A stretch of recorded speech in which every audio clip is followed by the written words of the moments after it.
Hello and welcome to this journey through the land of Israel. Now, I've been to Israel 2 times, the first time in 1999 and the second time around Passover in 2008. When I was in Israel in 1999, I took this photo at Tel Aviv airport showing all the tribes of Israel on this particular sign.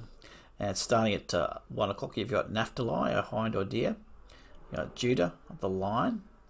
Issachar, a man carrying a burden. Then you got Zebulun, a ship. Reuben is the mandrake. Simeon is a city gate. Gad is a troop. Joseph, a fruitful bough. Benjamin, a wolf.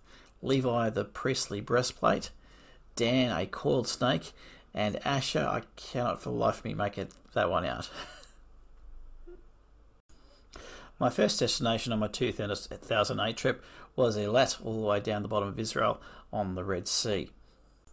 Now, to get there was a 5-hour each-way drive through the Negev desert, which you can see here, which is pretty darn barren for most of the trip. Eilat is a very popular resort with the Jews, quite a beautiful spot, and I went down there to swim with the dolphins. And you can see a couple here. Here we are under the water. And there's some nice coral there as well. And here I am relaxing my feet in the Red Sea. After Eilat, I then went to Jerusalem. Now I'm going to hold off Jerusalem until the end of the video. But the next stop on my journey was up to the Sea of Galilee. And here's a picture of Tiberias. When I was in northern Israel, I stayed at the Safed Inn at Mount Canaan, quite a few miles north of the Sea of Galilee. It's quite a lovely hostel. And it's run by a Jewish guy and his American wife, and they were wonderful hosts, and we got to chat a lot about Israel over breakfast on the Sabbath. Now, I had a lovely Sabbath day cruising around the Sea of Galilee, checking out the sights, and one of the first sights that I saw was the town of Capernaum, where Jesus lived and was based for most of his ministry.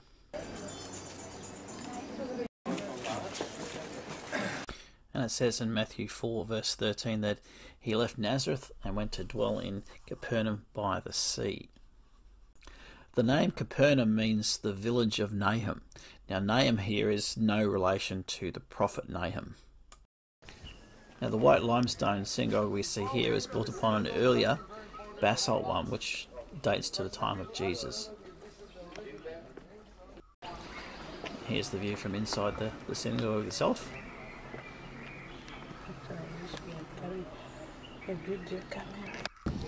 Now, most of the buildings in Capernaum are built out of basalt, which you can see here. Basalt is a volcanic rock which is very common throughout the whole valley to the north of the Sea of Galilee. And here's a statue of the Apostle Peter with the keys to the kingdom of heaven. This is the Catholic Church on top of what is believed to be Peter's house. Now, here at Capernaum, we see a couple of wonderful examples of a millstone and an olive press, which were used in the production of olive oil. And you can imagine Jesus teaching and saying, it's better if a millstone were hung around your neck and you were thrown into the sea, which is pretty close there at Capernaum, than to offend one of these little ones. Now, the word for olive press in the Bible is the word Gethsemane, from which we get the Garden of Gethsemane because it had an olive press. Now, olive press was used to put weight on bags of olives and to squeeze out the juice for olive oil. Now, the next stop on my trip around the Sea of Galilee was the Mount of Beatitudes, which has this beautiful church and these lovely landscape gardens which are a delight to visit.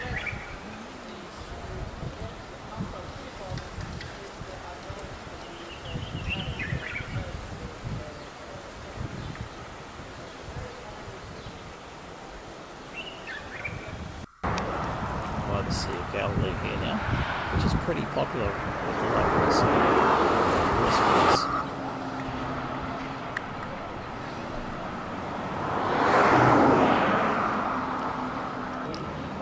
Here's one of those original jet skis. These are the real jet skis. Those wave runs. Oh, yeah. Now this next site claims to be Bethsaida, but it's too far away and uphill to be the correct one. There has been a new one located quite recently, much closer to the sea. But one thing that was really interesting, driving around the northern shores of the Sea of Galilee, it just felt like home driving around Australia. And then it dawned on me why. It's all these eucalyptus trees, and you can see a few eucalyptus or gum trees here in this particular photo.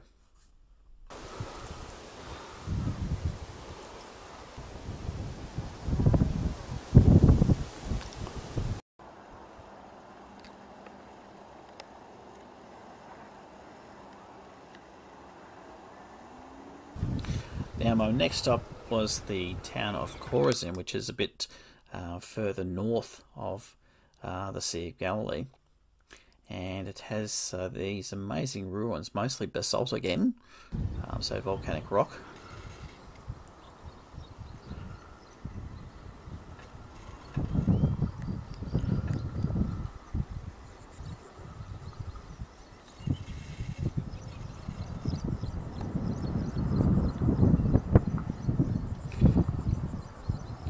We're looking in at the synagogue.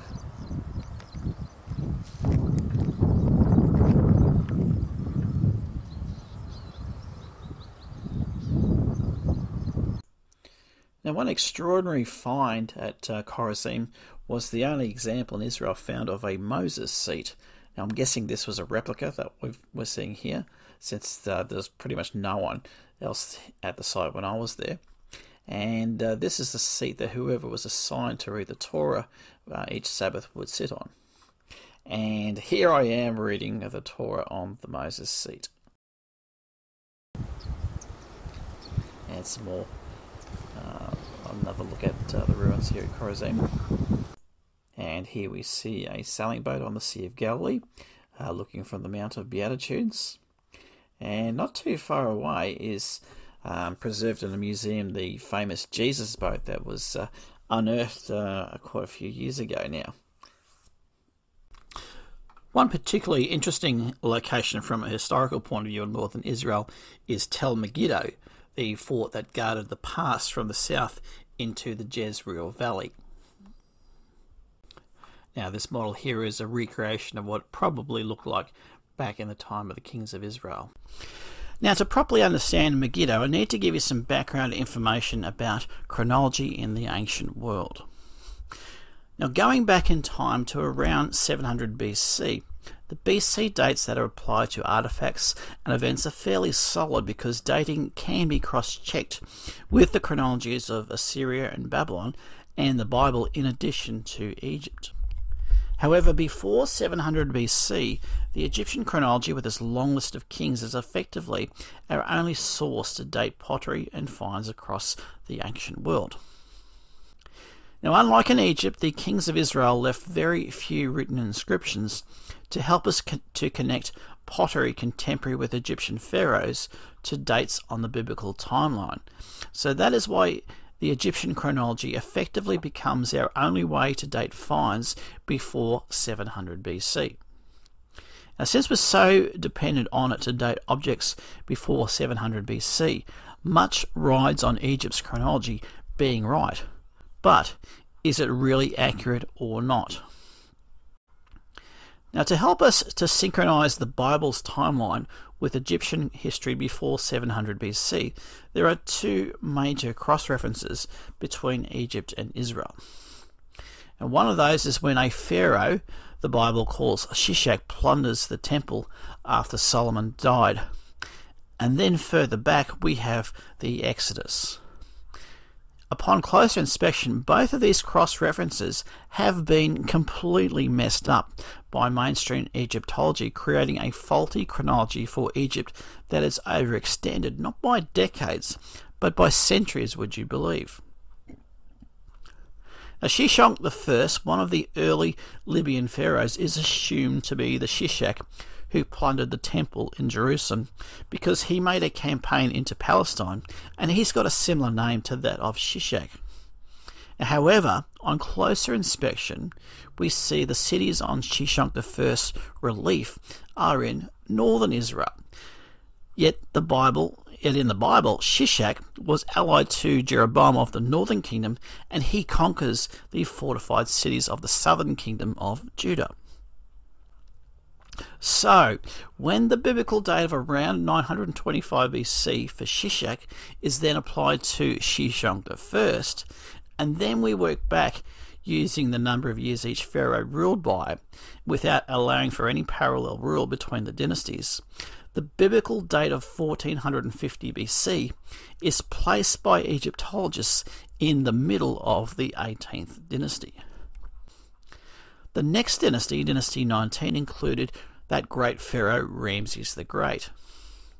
Because of the reference to the city of Pi-Ramesses in the book of the Exodus, many scholars reject the biblical date of 1450 BC and place the Exodus around 1250 BC during the reign of Ramses the Great.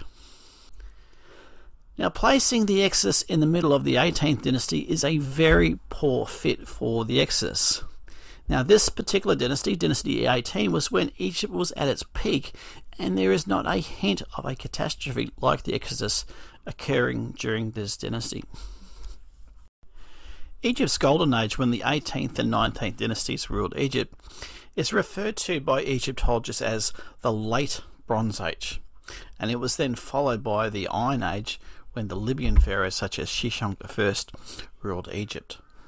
The Exodus is usually placed in the Late Bronze Age, yet most of the cities that Israel conquered after the Exodus, including Jericho, were never occupied at all during the Late Bronze Age, when dynasties 18 and 19 ruled Egypt. They were, however, destroyed at the time of contemporary with Egypt's Middle Kingdom, dynasties 12 and 13 in the Middle Bronze Age.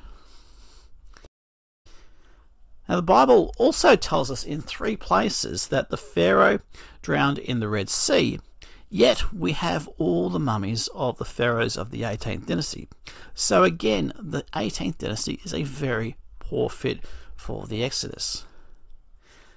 Now, the excellent documentary film Patterns of Evidence, Exodus, shows the pattern of evidence for placing Israel's time in Egypt and the Exodus during the Middle Bronze Age.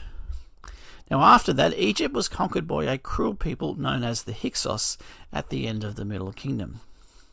Now, those Hyksos were eventually kicked out, and then Egypt's mightiest dynasty, Dynasty 18, ruled Egypt. So, if the Hyksos began ruling just after Israel left, when were they kicked out, and when did Egypt's mighty 18th dynasty start to rule? Now, if we look in the Bible, there is no mention whatsoever of Egypt and in Israel at any time during the book of Judges, despite records that show several Dynasty 18 pharaohs made campaigns into Palestine. Now, this points to the Hyksos ruling Egypt the full length of the time of the Judges.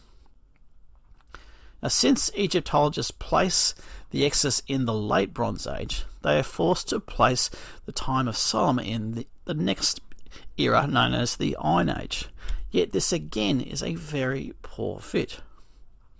If we look at the archaeology in Israel, it tells us that the Late Bronze Age was a time of prosperity in Israel, and the time of the early Iron Age, on the other hand, was a time of general poverty in the land of Israel.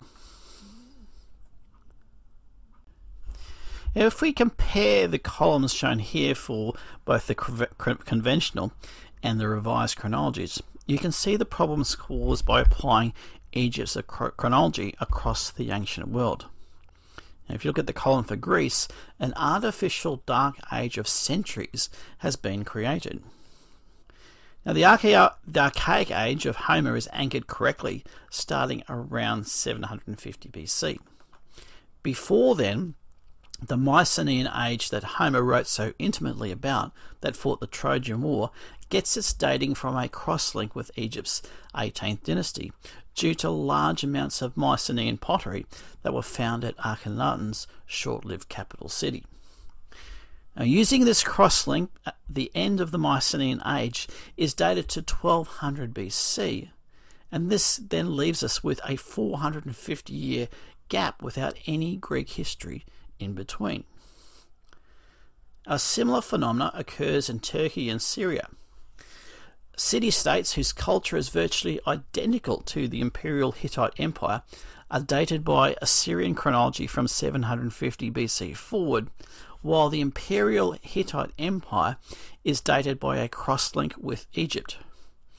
Now, Ramses the Great of the 19th dynasty signed a peace treaty with Hattusilus III, one of the last Hittite emperors. Now, Ramses the Great supposedly reigned around 1250 BC, so the end of the Hittite Empire is placed around 1200 BC, and again we have no local history to fill in all these in-between centuries.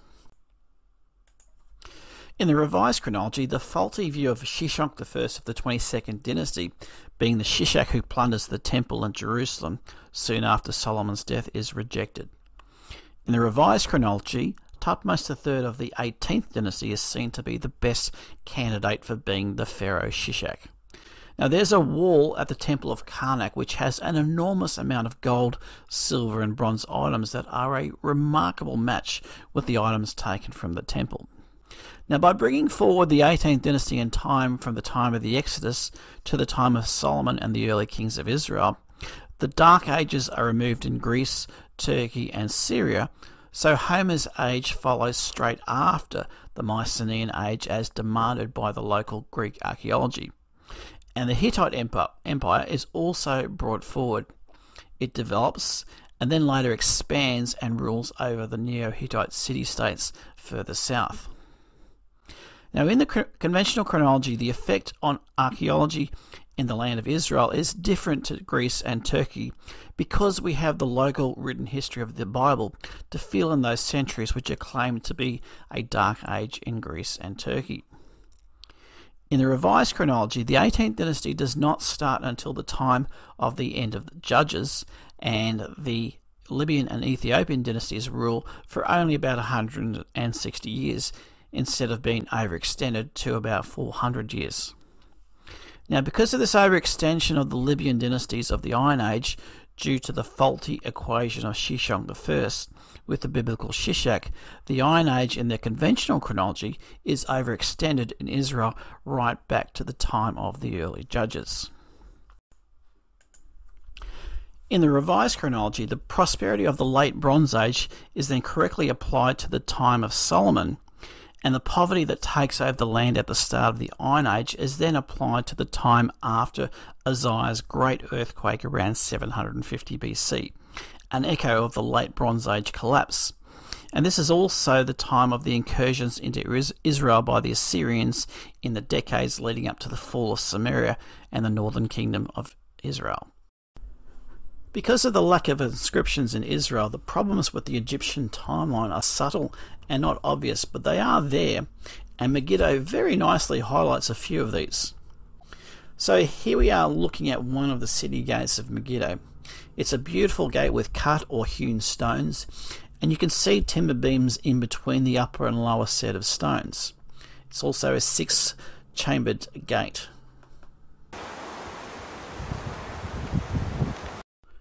Notice on this inscription of the gate just under the title that it's attributed to the late Bronze Age, which, according to the conventional chronology, ended halfway into the time of the Judges.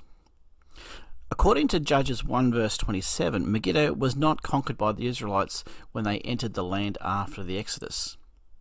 The next mention of Megiddo in the Bible is the time of Solomon, when he fortifies Hatzor, Megiddo, and Gezer. Now, it's likely that the Israelites first conquered Megiddo in the time of King David when he expanded the empire north to Assyria. Now, notice in 1 Kings 7 the pattern of building used by Solomon when he builds in Jerusalem. He has 3 rows of cut or shaped stones with a row of cedar in between.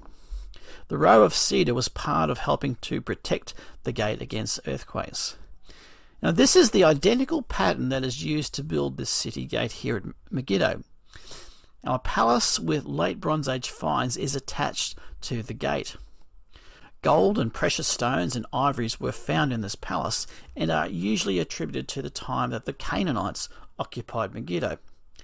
But the revised Egyptian timeline points to this being from the time of Solomon, contemporary with Egypt's mighty 18th dynasty, when Egypt was allied to Israel at a time of great prosperity for both nations. So here we have a comparison of Megiddo's archaeology using the conventional and the revised Egyptian timelines. In the conventional chronology, the large palace with its 6-chambered city gate shown here in purple is placed centuries before Solomon in the conventional chronology, but it's contemporary in the revised chronology. Now, Thutmose III, when expanding the Egyptian empire to the Euphrates, is dated conventionally to 1450 BC, shown in blue, but a seal with Thutmose III's name was found in a much later layer. In the revised chronology, Thutmose III is Pharaoh Shishak, who, just after Solomon, plundered the temple. Now, a wall at the Temple of Karnak in Egypt has an enormous amount of gold, silver and bronze items that are a remarkable match with the items taken from the temple.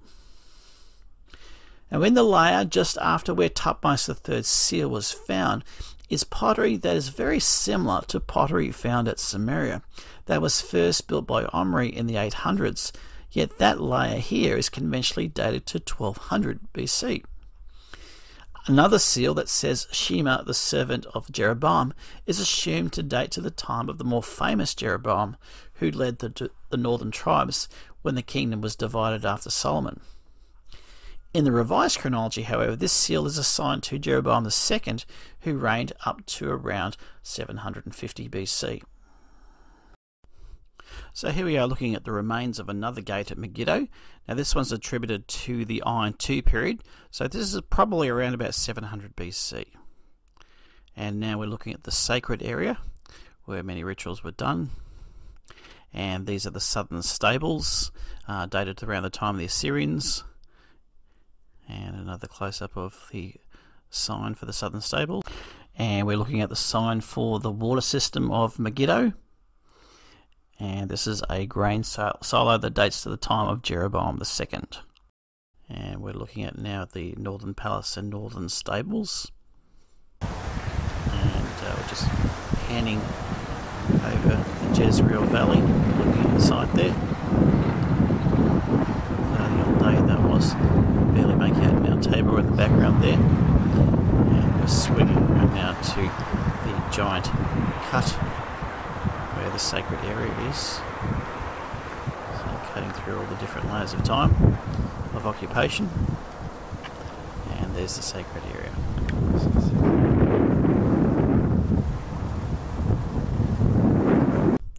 And we're looking now at Mount Tabor, which is on the eastern side of the Jezreel Valley. And this particular impressive mountain was where Deborah and Barak, the judges, were based in northern Israel. Now, a great location that I went to in the north of Israel on the coast, just a little way north of Tel Aviv, was Caesarea, the famous port that was built by Herod the Great in the 1st century.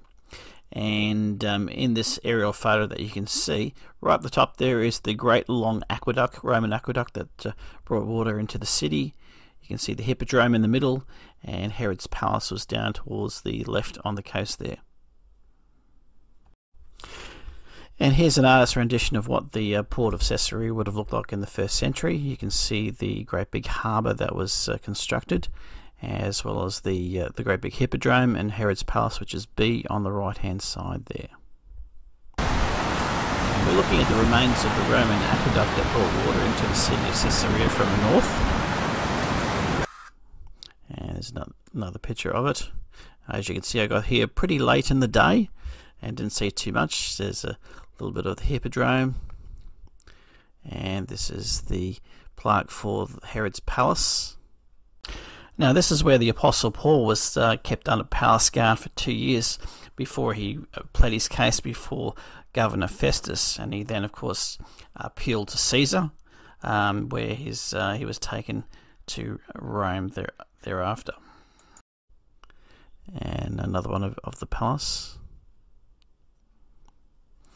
And some beautiful restaurants along here. And this is where I enjoyed breaking the fast of unleavened bread with a pizza. Now, back in 1999, when we went to Jerusalem, we were at a pizza place, and I asked for I saw all these pizzas that were vegetarian. I thought, is there any chance of getting some meat on the pizza? Not realizing that in Israel they don't mix meat and milk products because of a strange interpretation of a particular statute.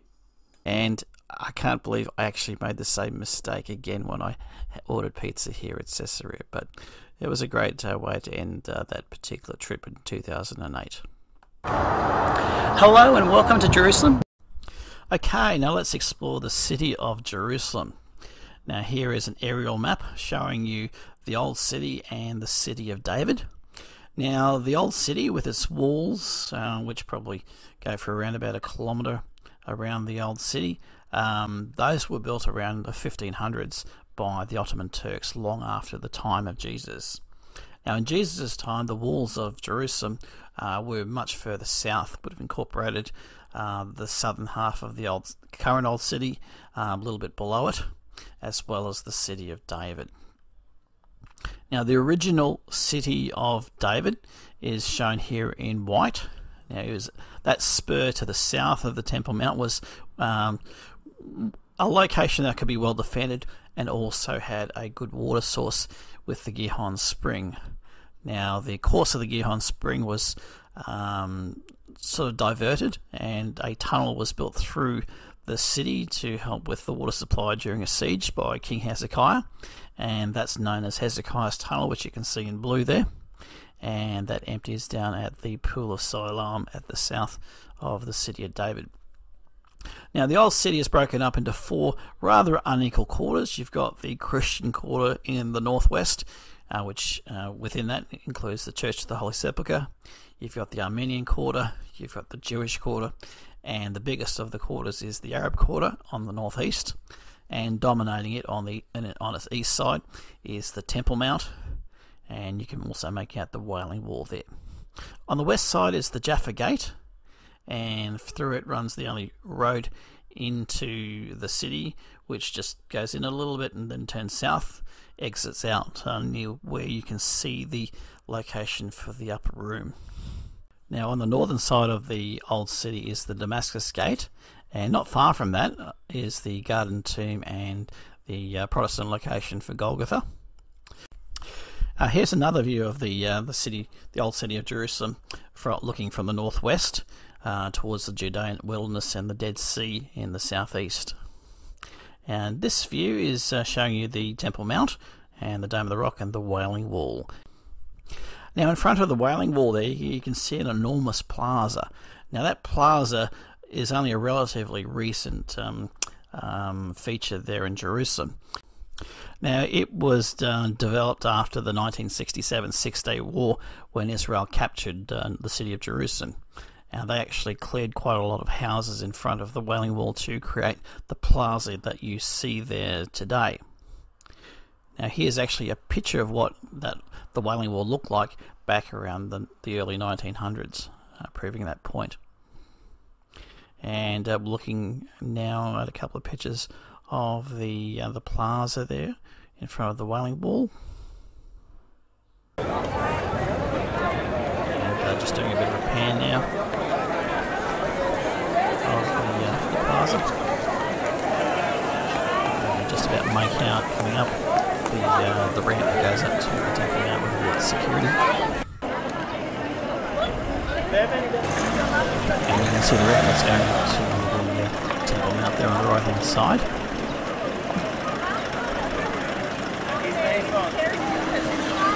And a closer look at the Wailing Wall. People are praying there. Okay, so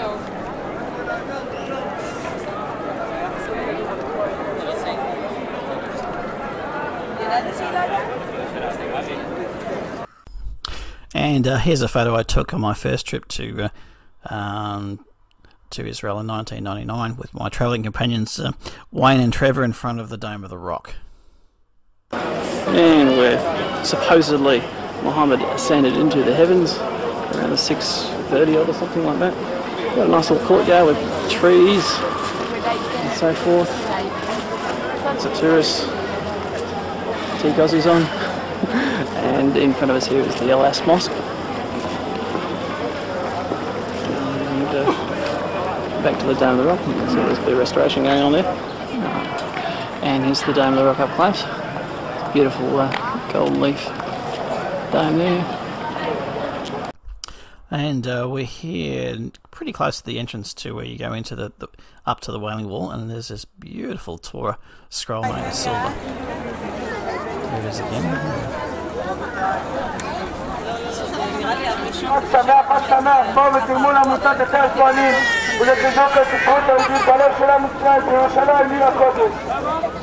And swim around having a look at some of the excavations near the Temple Mount. Done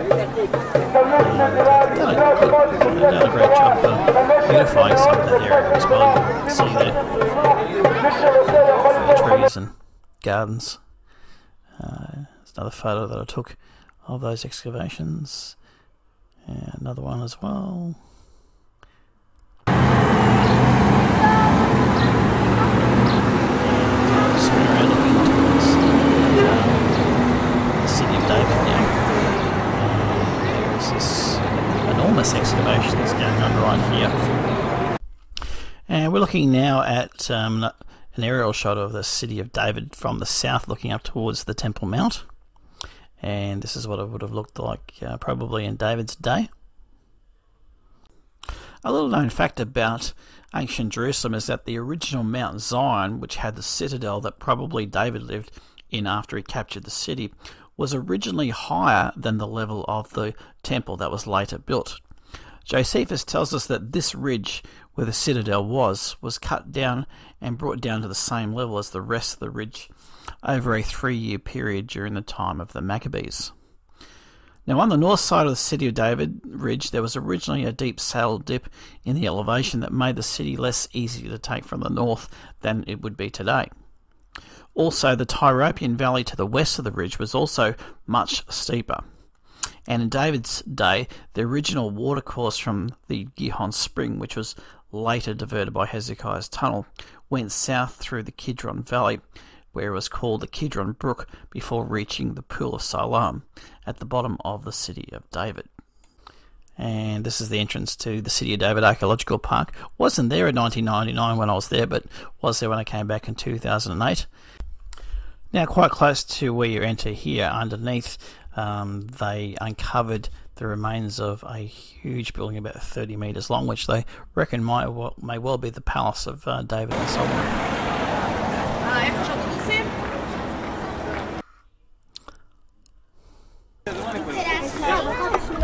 We're looking from the top of the City of David across to the Mount of Olives and looking down into the Kidron Valley, which is very high from this particular location. As you can see, it's probably the equivalent of around about 20 stories high at this spot.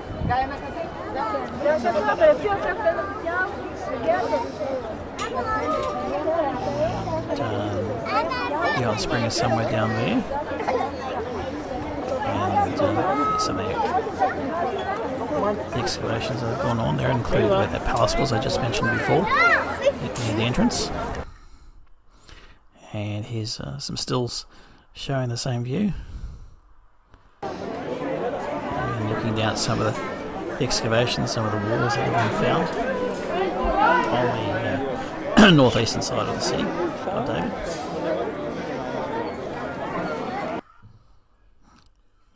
And more of the excavations that have gone on.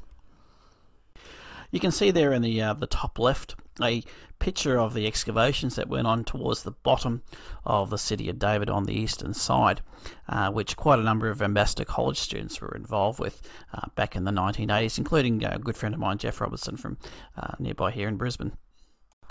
Now, in the excavations that have gone on so far in the City of David, they've found about 26 bullae or stamp seals that actually have individuals mentioned in the Bible, including Jeremiah's scribe Baruch, as well as a number of other ones noted just here. And we're looking at Warren Shaft now, which goes from the Gihon Spring up to the top of the city. And this is a vertical part of the same one. And this is what Joab would have climbed up in order to help conquer Jerusalem in David's time. This is the Gihon Spring itself, well close to it. And now we're walking through Hezekiah's tunnel, which is ankle deep most of the way, but does in a couple of places go up as high as your thighs. And it finishes off at this location here. This is not really the Pool of Siloam. A place a little bit further on down is the here we are looking at it now, and they found some steps not far here, which are the edge of an enormous pool, and it's believed that is the original Pool of Siloam. Now here's a view from the Mount of Olives of the Valley of Hinnom, or Gehenna as it's referred to in the Greek.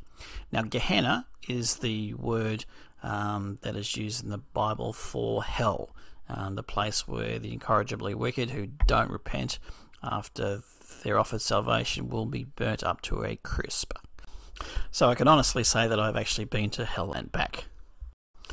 Now from the Pool of Siloam there are these pathways that go up the eastern side of the city of David, and we're looking now at some of the excavations down the southeast side of the city of David. Now I believe my good friend Jeff Robertson was part of the dig around this sort of general area, and here's a look at some more of the excavations nearby there. Now that rocky area on the left hand side there, it's possible that may actually be where some of the original tombs were of perhaps even some of the kings of Israel. And they've done some wonderful work really just prettying up the area around here on the eastern side. Some beautiful parklands there, and another look at the excavations on the eastern side of the city of David.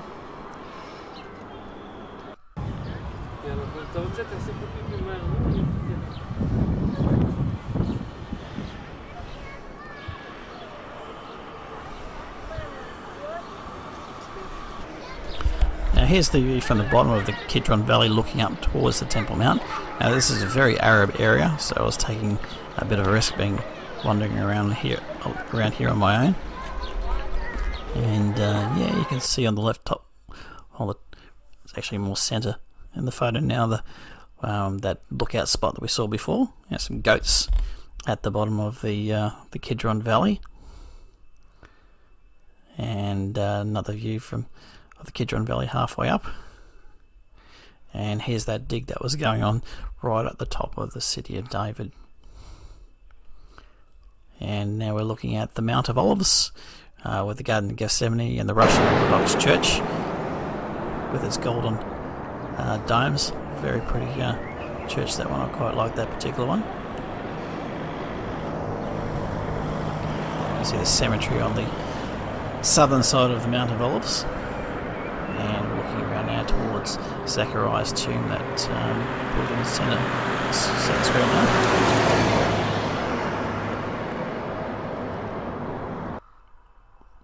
And there's that Russian church I was talking about just before. Really nice. And there's the cemetery and Zechariah's tomb. The chapel inside the church next to the Garden of Gethsemane. Here's the Garden of Gethsemane with some of its very old olive trees. And I really love this rock formation there in the Garden of Gethsemane.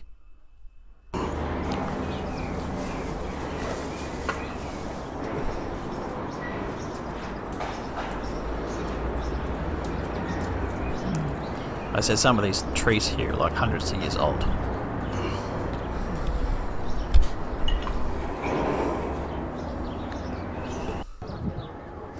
And we're now I'm doing a pan now from the Mount of Olives. You can see the city of David is there, and now we're swinging around towards the Temple Mount. That's the Alaska Moss that's coming into view now, and the Dome of the Rock. Now I believe that the temple in Solomon's time probably was at the southern end of the Temple Mount, closer to the Alaska Mosque than the Dome of the Rock.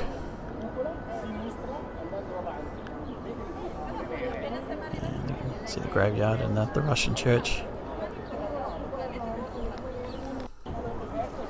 And I'm doing a close-up now of the southern end of the Temple Mount, and we'll hear some of the excavations that have been going on there. And you can see the southern steps that were uncovered during the late 60s, early 70s. The Alaska Mosque. And I think the temple probably was around about here. And you've got the Dome of the Rock further up north.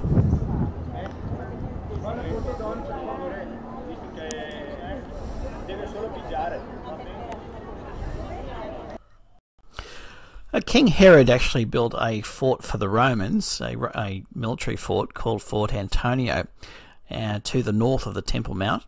And most historians believe it's just that little area that you can see there in light blue, just north of the Temple Mount. But if we read what Josephus says, he indicates that it's much larger than that. He says the inward parts had the largeness and form of a palace, it being parted into all kinds of rooms and other conveniences such as courts and places for bathing and broad spaces for camps, military training areas in other words, insomuch by having all conveniences that cities wanted. It might seem to be composed of several cities. By its magnificence it seemed a palace.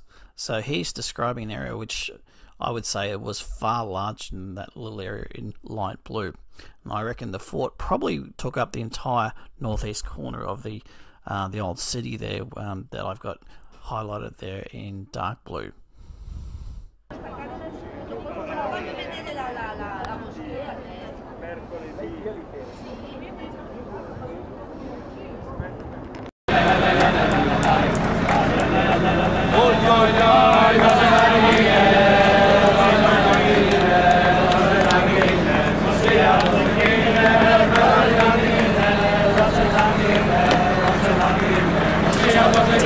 Hi, how you going?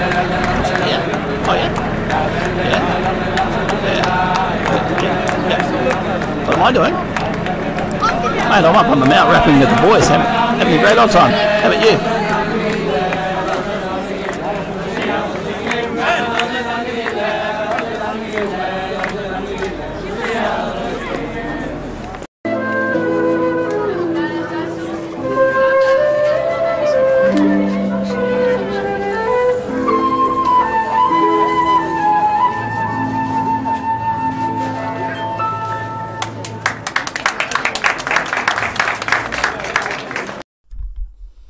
One of the things I really enjoyed the most about visiting Jerusalem was just walking through the cobblestone streets of the old city, and it's definitely best to do it in the early evening when it's much cooler and less crowded.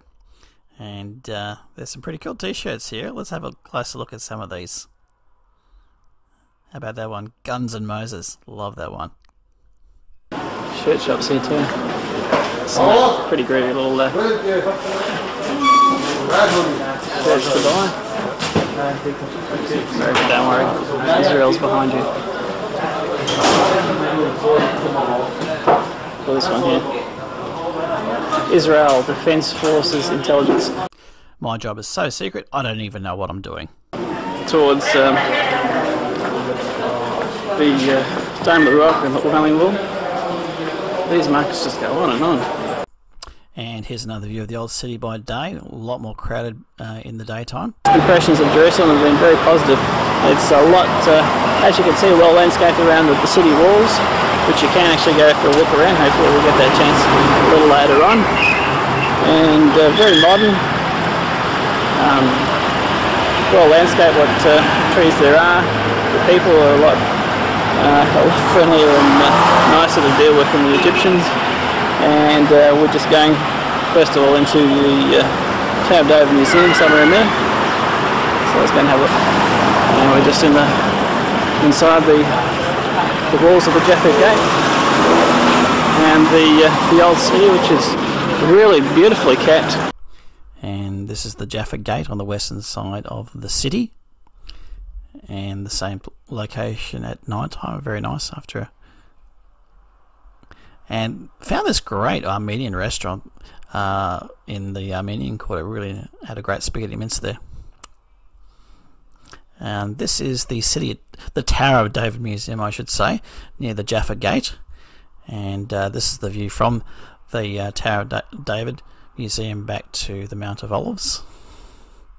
We're looking at some of the downtown area, the modern suburbs to the west of the old city, which are quite nice and modern. Lots of good restaurants to be enjoyed around there.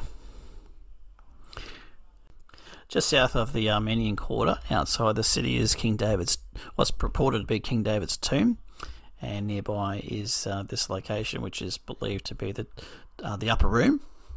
And Western civilization is well and truly in place here in Jerusalem. You can see McDonald's written back to front in Hebrew, and there's another example up in the Galilee.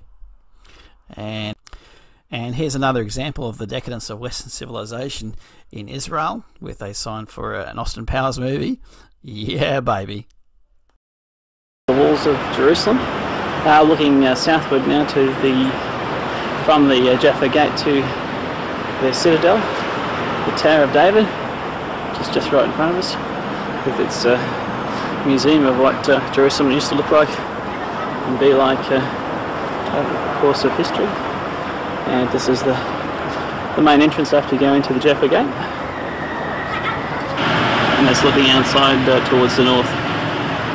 And looking north now towards on the walls. You can see all these little holes, various spots around this, basically to where you put where they used to put the bows and fire their arrows through down towards the invading armies who were trying to attack the city.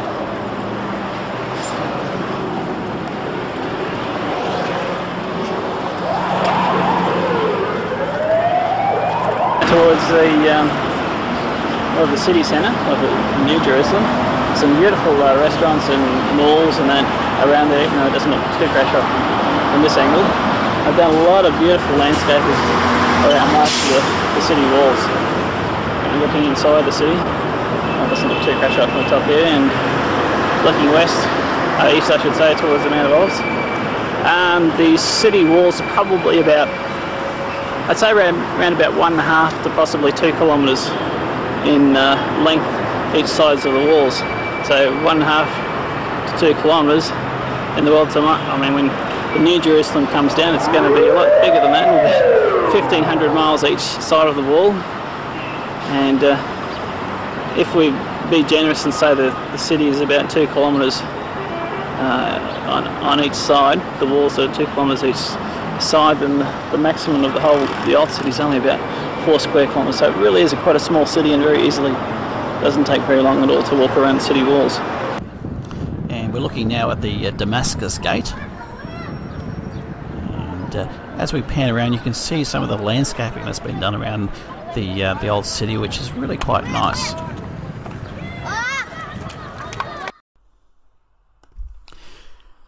When it comes to locating the places where Jesus was crucified, buried and resurrected, there are 3 main contenders. Now, the Catholic and Orthodox location for these events is in the area within the Church of the Holy Sepulchre in the Christian quarter of the Old City, west of the Temple. Now, it is currently within the current walls, but was probably just outside the walls in the time of Christ. Now, the Protestant view is just north of the Old City, close to the Damascus Gate, where the Garden Tomb is located. The Garden Tomb is believed by many to be the place of his burial and resurrected, though the caretakers of the place are definitely not dogmatic about that point. Now, nearby, there's a rocky hill with holes in the limestone cliff face that are believed to be his crucifixion site, Golgotha, or the place of the skull. And there's also a third lesser known view which places the crucifixion east on the Mount of Olives and having Christ buried in or near the grotto of the Pater Noster Church. Now, the Apostle Paul wrote in Hebrews 13 verses 10 to 13, he said, "We have an altar from which those who serve the tabernacle have no right to eat. For the bodies of those animals whose blood is brought into the sanctuary by the high priest for sin are burned outside the camp. Therefore, Jesus also, that he might sanctify the people with his own blood, suffered outside the gate. Therefore, let us go forth to him outside the camp, bearing his reproach. Now, Paul here is saying that Jesus was crucified outside the gate or outside the city walls at the time, and he was also crucified outside the camp. Now, there's some evidence to indicate that this was some distance away from the walls of the city rather than just a stone's throw away, as in the case of both the Catholic and Protestant locations. So let's now look at each of these locations individually. So here is the first place, the traditional Catholic and Orthodox place for these events, which is the Church of the Holy Sepulchre. Can't quite see the dome just behind there. There's a huge dome around that way. And this is the traditional site for the Catholic site for the death and burial of Jesus Christ. And lots of interesting frescoes up in the domes.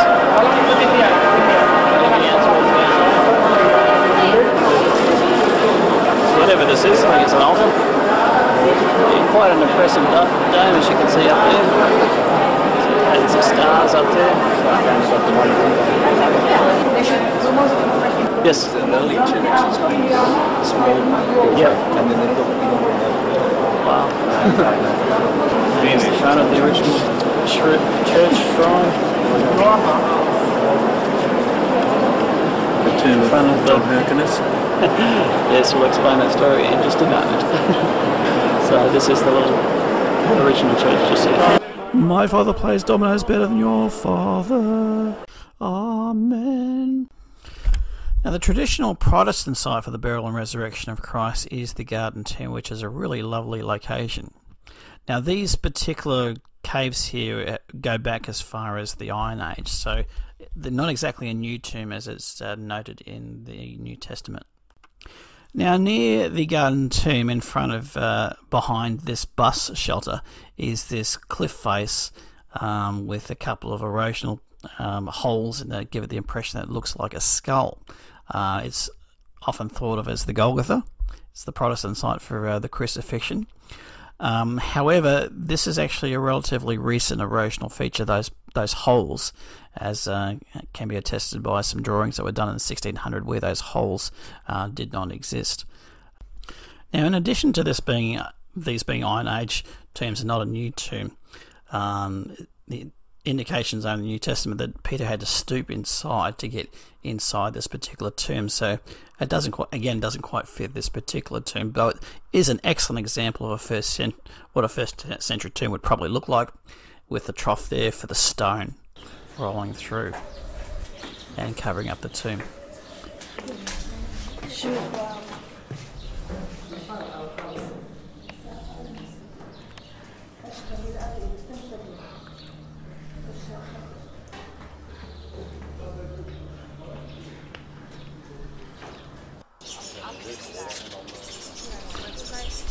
And in the gardens themselves there are these wonderful areas where you can just relax and have a gathering for a message. Just a beautiful location. It's certainly well worth a visit. And here is the purported site of Golgotha.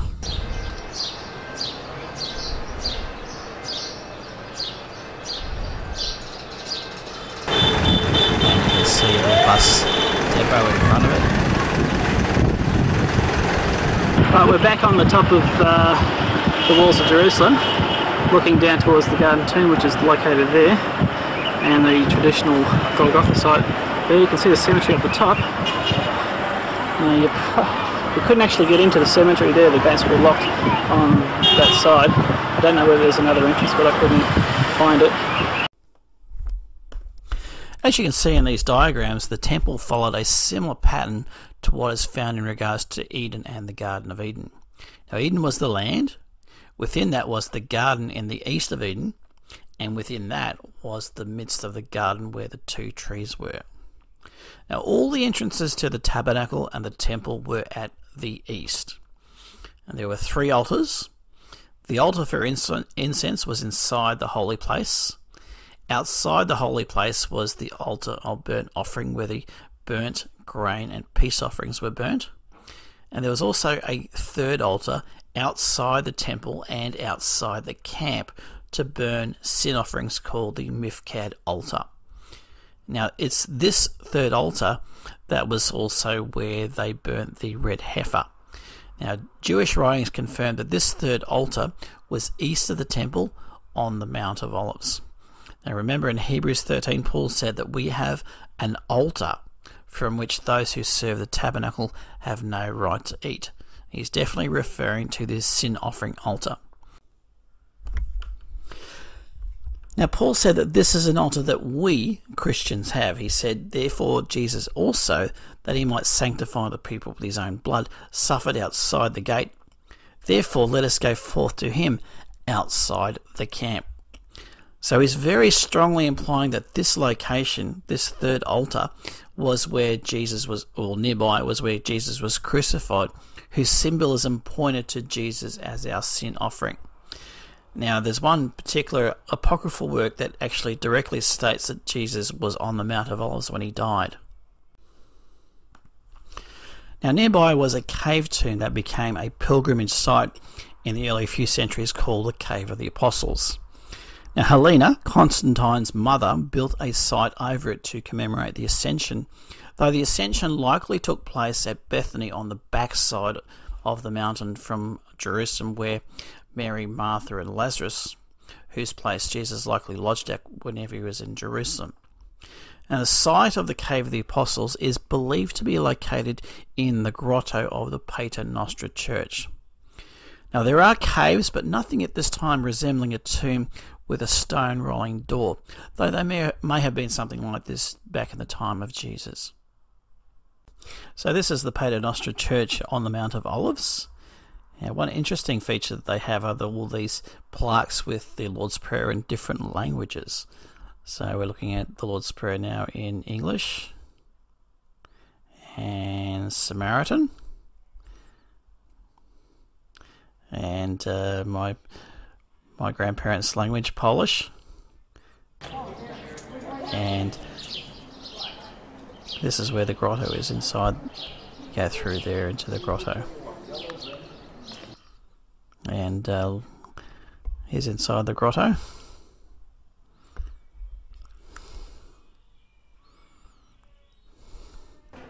Here we are at the grotto of the underneath the Pater Noster Church, and this may well be the location that Jesus Christ was both buried and resurrected. Now, when I went to Jerusalem in 2008, I did so around Passover time, and there were celebrations every night around the walls of the old city, and a spectacular sound and light show. So I've got a few minutes of this particular show to present to you now, which I hope you'll enjoy.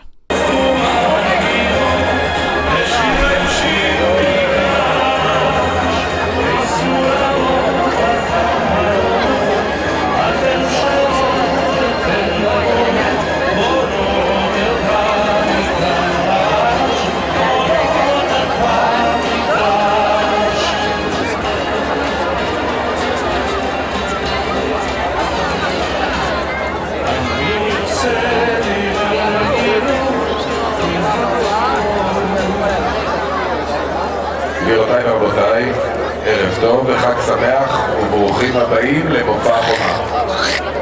עקב הקהל הרב העצום שמגיע למופע, אנו מוסיפים מופע נוסף. חפ"ק החטיבה מוביל דרך שער האריות אל רחבת הר הבית. מפקד החטיבה עולה ראשון במדרגות המזרחיות של ההר. הסמח"ט מניף דגל על הכותל המערבי. השעה 10:00, המח"ט מדווח לפיקוד. הר הבית בידינו, גם תלמיד, הר הבית בידינו. המוני חיילים מאופקים, עייפים, כולם צועדים לכיוון אחד, לכותל. כולם צועדים לכיוון אחד. לגעת באבנים שקמנו עליהן במשך אלפי שנים. וכשהגיעו לאבנים הקדושות והניחו בהשתוקקות אין קץ את הפנים רטובות מזיעה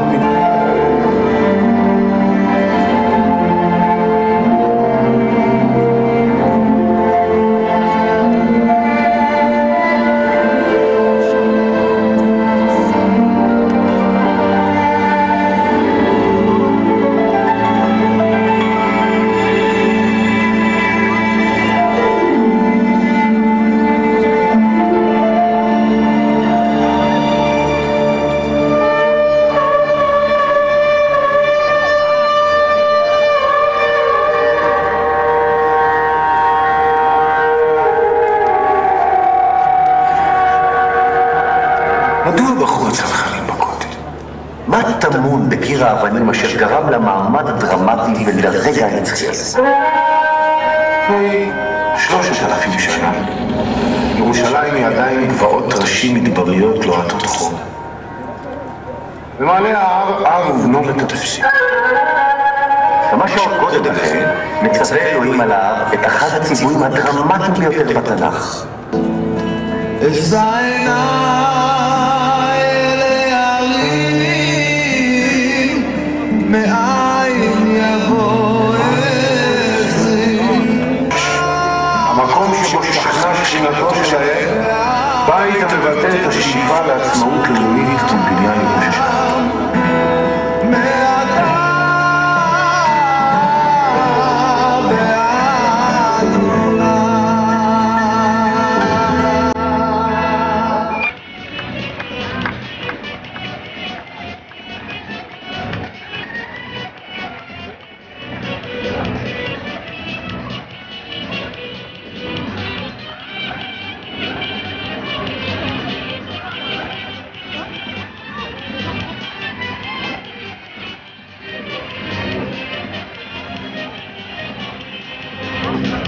לאחר שיצאו מחופתם, חתן וכלה, איש ואישה, הם מאוחדים.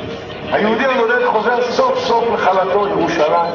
כל ששון וכל שמחה, כל חתן וכל כלה. כל ששון וכל שמחה, כל חתן וכל כלה. הירח מגיח מעל, על גבי סלקה אוכל אדם. לאחר 2000 שנות גלות וגעגועים לירושלים מתממש החלום. בכל מקום בעולם קמים יהודים לבוקר חדש, לבוקר של תקווה, עולים לארץ ישראל. חלום של דורות מתגשם. שאלו שלום ירושלים כי אנחנו כבר מגיעים. באוויר, בים, ביבשה, צעירים, ילדים, נשים וגברים, כולם נוערים לכיוון אחד. ירושלים, התפילה היא נשמה. כל השבת הללויה, הללויה. עומדות היום רגלינו בשערייך ירושלים. ליהודי הנודד יש מת.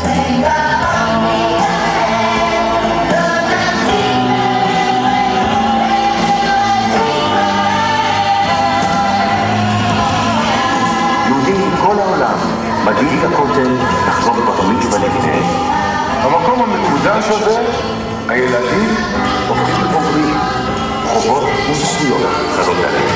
במקום שבחרו המלאכים בעקדת יצחק.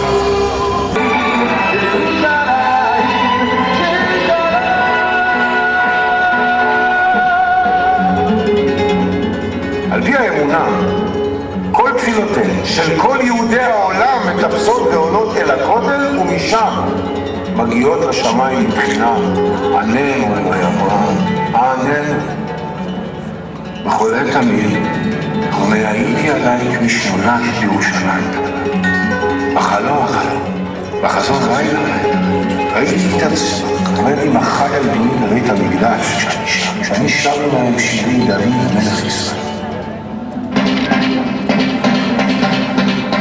ירושלים שלנו, העיר שחוברה לה יחדיו, עיר החומות, אריה השואג ועלי הזית, קשת צבעונית ותוססת של שכונות ואנשים, פולקלור וזיכרונות.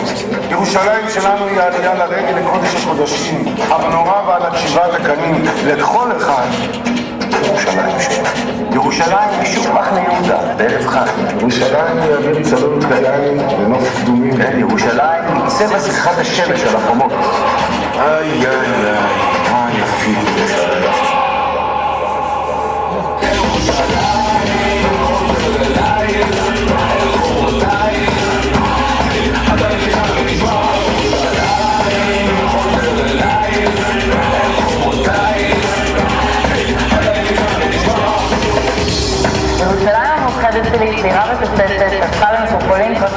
ירושלים המאוחדת שלי היא המון תיירים בשנה. ירושלים המאוחדת שלי היא תערוכות יפהפיות, מוזיאונים ותיאטראות. ירושלים המאוחדת שלי היא מערכת חינוך ומוסדות להשכלה גבוהה. ירושלים המאוחדת שלי זה מפעלי תעשייה והייטק משגשגים ומתקדמים. ירושלים המאוחדת שלי זה דתיים וחילונים. ירושלים המאוחדת שלי זה ירושלים של מעלה וירושלים של מטה. ירושלים המאוחדת שלי היא פשוט ירושלים המאוחדת. הכותל המערבי, תחום מזרח מחנה יהודה. מהשערים.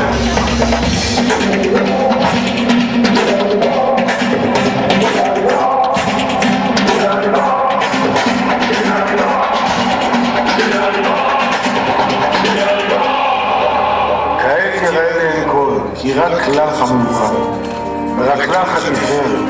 איי, איי, מה יפית עיר ואם מלכה, אדונה.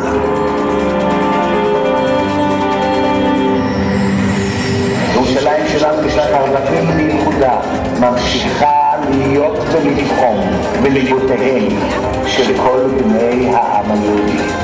לכל אחד יש את ירושלים שלו, אך לכולנו יחד יש ירושלים אחת, בירתה של מדינת ישראל וליבו של העם היהודי כולו. הילדים הצופים בנו לבניית ירושלים, לחיזוקה למען כל הדורות הבאים עד עולם.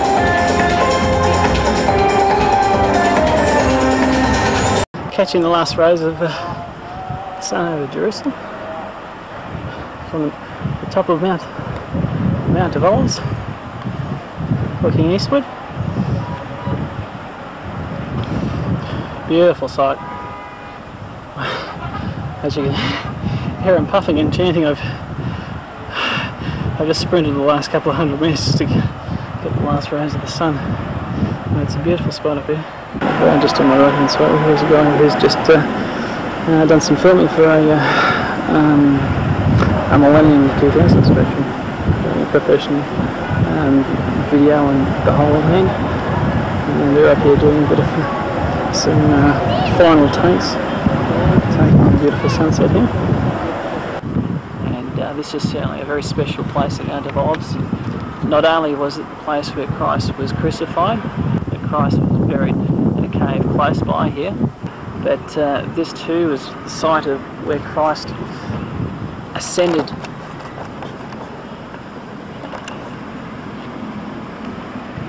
to heaven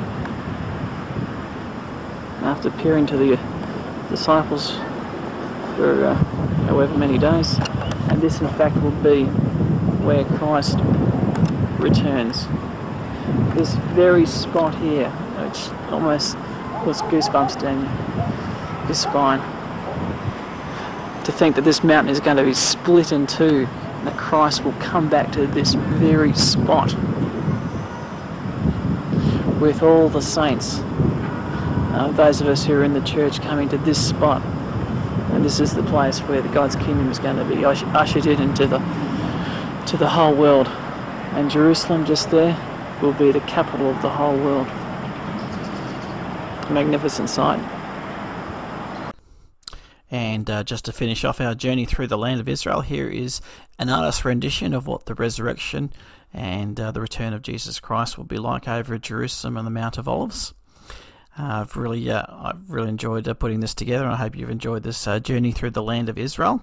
And thanks for watching.